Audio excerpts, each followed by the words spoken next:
CeeDee Lamb. The Steelers were one of those teams. Everybody knew that George Pickens was somebody that at least take phone calls on. Dallas did not get the deal done pre-draft, and they did not come out of the draft with their answer at wide receivers. So post-draft, they circled back.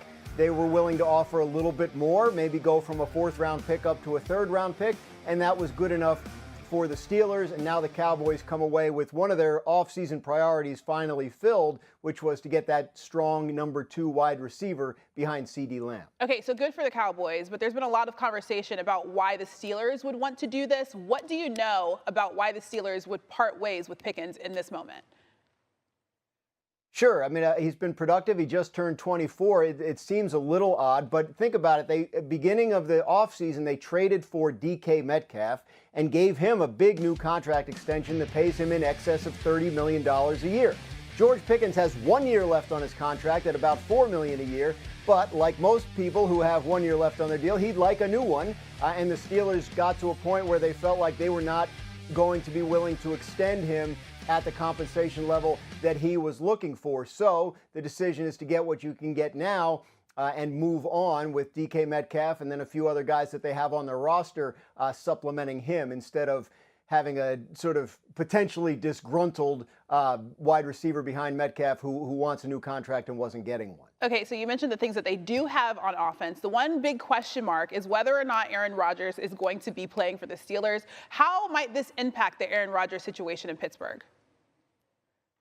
I don't know that it does. I think people should be careful not to assume that it does. Aaron Rodgers, the last time we heard from him, it sounded very clearly as if he hadn't decided whether he wants to play at all this year. If he does, it looks like the Steelers are his one and only option. So they continue to await a decision from him. In the meantime, they've made it clear that they will operate their offseason as what's best for the team, not around the possibility of Aaron Rodgers coming there. They remain optimistic that he will ultimately sign with them, but they also remain aware that he might elect not to, that he might elect to retire and not play again. So the George Pickens move is about the long term for the franchise, a player that they had decided they weren't willing to give a big-time wide receiver extension to, so they get something in trade for him now as opposed to just losing him in free agency a year from now. All right, that makes sense. We'll see what they end up doing and if Aaron Rodgers ends up in Pittsburgh. Our developing story today, the Steelers trading away receiver George Pickens, sending him and a 6th-round pick to the Cowboys for a 3rd and a 5th. He had 900 receiving yards last season, but is going into the last year of his contract. Earlier on Get Up, Brooke Pryor talked about why Pittsburgh chose to move on. Culture and that Christmas Day game, because there's no better example of kind of the headache that the Steelers would deal with, because while there is a respect for George Pickens, the talented player on the field, there was a lot that came with George Pickens off the field. At that Christmas Day game, George Pickens arrived to the stadium less than 90 minutes before kickoff. Inactives had already been announced, and I don't know if you remember, at this time, he was also dealing with a hamstring injury. He showed up late, came in the media entrance. This is not normal. There is a lot going on with George Pickens off the field. I think the Steelers looked at this and said, look, he is a good player on the field, but when we look at how this could play out down the line, he could be in line for a contract extension. If he doesn't get that contract extension, is there a holdout? Does it become a distraction? And how explosive does that locker room become if things don't go well this year, or if he becomes, number 2 to DK Metcalf's number 1? This is a situation where it could eventually be addition by subtraction. I cannot imagine that Aaron Rodgers was not aware that George Pickens could be traded. The Steelers have remained in constant contact with him since these conversations began about him potentially landing in Pittsburgh. Based on my conversations in the building, not only are the Steelers aware of what Rodgers has been dealing with in his personal life off the field, but I'm going to guess that that phone works 2 ways, and the Steelers have kept him informed of potential things that they could be going through. I don't think that this is a move that would catch Aaron Rodgers by surprise. Football analyst Sam Acho here to weigh in. And Acho, on the Steelers side of things, if Pitt does get Aaron Rodgers, what kind of damage, if any, can he do without Pickens there? I'm not sure how much damage that Aaron Rodgers can do with or without George Pickens. I think it goes back to what his superpower is with Aaron Rodgers specifically, is his ability to create a second play. I played against him twice a year every year when I was playing with the Bears. He has an ability to step up in the B gap and escape and create that second play. So if the first play isn't working, he creates a second one. But that elusiveness has gone down. He got sacked 40 times last year. The pass rushers are on him a lot more, at least the last several years. And so for me, the detraction or the loss of George Pickens, I would say, is going to be, yes, an issue, but the bigger issue is how athletic / elusive can Aaron Rodgers be if he does, in fact, sign with the Steelers to help them try and not just make the playoffs, but win in the playoffs. And so you talk about the damage that Aaron Rodgers maybe could or could not do with whether or not George Pickens is out there on the field for the Steelers. What other avenues should Pitt seek in order for help?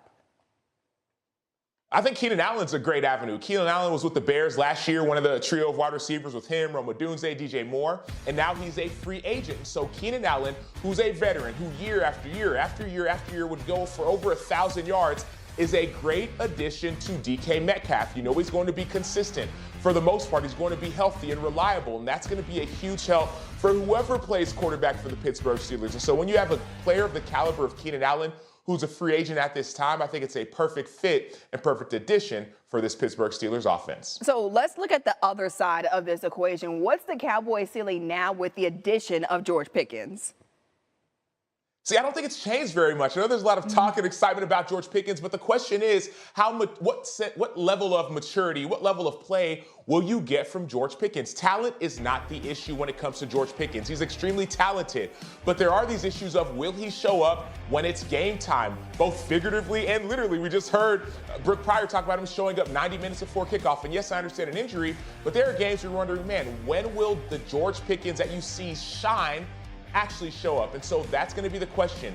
Can Dallas maximize George Pickens, get the most out of George Pickens? Whether it's a maturity thing, an emotional piece, that has to be different if Dallas wants to actually make a step past not just making the playoffs, but making noise in the playoffs. Yeah. News in the NFL today, the Steelers trading receiver George Pickens to the Cowboys. Dallas gets a wideout to pair with CeeDee Lamb, and Pittsburgh gets some draft picks. How does this affect the courtship of Aaron Rodgers? Our first take, last take, weighs in. Where they are now with Aaron Rodgers, it's like, how much do you think he helps this team? With what you have offensively, we're trying to revamp your run game, wanting to be run first, then to the play action pass, no George Pickens. What does Aaron Rodgers make you? Does Aaron Rodgers make you a championship contender? Does Aaron Rodgers make you a Super Bowl favorite? If you're a team that's about culture, if you're a team that's about family, that's about championships, you don't allow people to hold you hostage. And that's what the Pittsburgh Steelers are doing. I think it's far past time that they should have moved on from Aaron Rodgers. They obviously think that Rodgers, at the end of the day, is going to go there. Rodgers is past his prime. Yeah. So-so year last year with the Jets at best.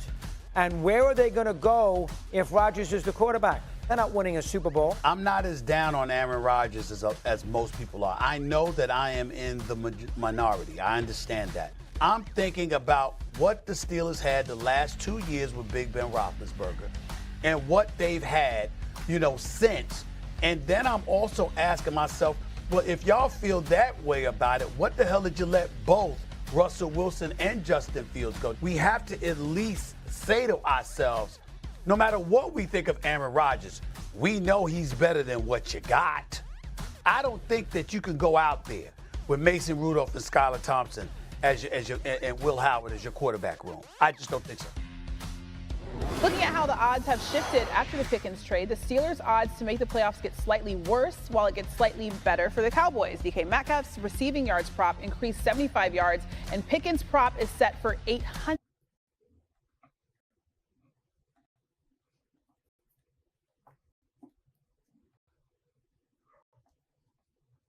Mình cắt cũng phải lên thừa đi.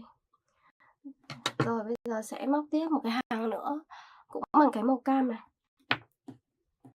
Mình móc tiếp lên nhé.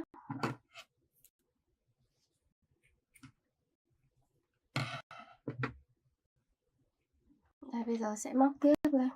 Mình sẽ móc những cái cánh hoa nhé mọi người. Móc những cánh hoa vào.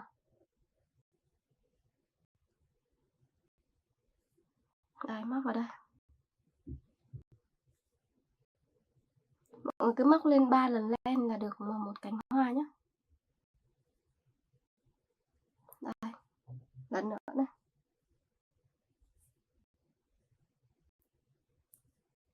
Móc vào đây. Đấy, bây giờ sẽ móc những mũi tiếp theo.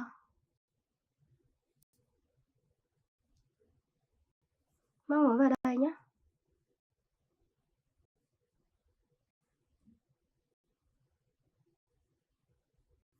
Được một cái cánh như này, một cánh màu cam rất là xinh. Giờ mình sẽ móc vòng quanh những cái cánh nhé.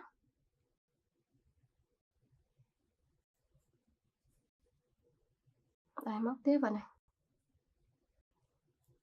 Các luân phiên từng mũi một. Mũi tiếp.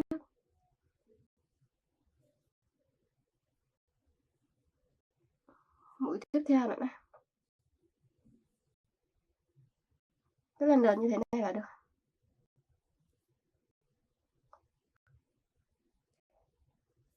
Đây, móc nối vào đây và siết dây. Đấy, được 2 cánh rồi. Bây giờ móc tiếp những cánh còn lại nhé.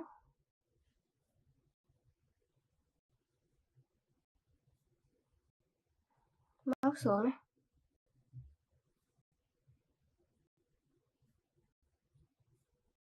Tiếp tục. Cứ móc lần lượt như thế này là được.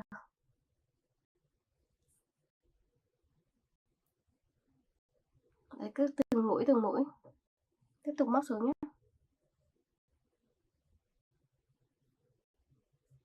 Móc nối xuống đây.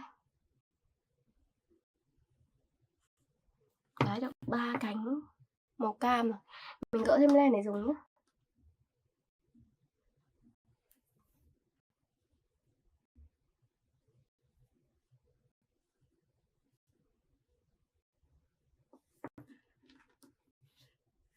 Đây, móc tiếp vào. Cái móc luân phiên từng mũi. Đây, móc xuống này.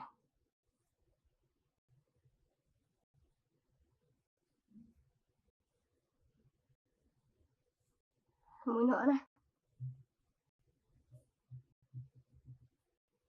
Đấy, mình móc xuống nữa.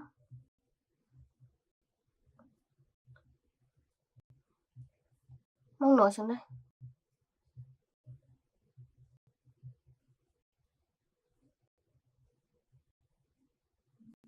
Mình cứ móc lần lượt như thế này là được nhé.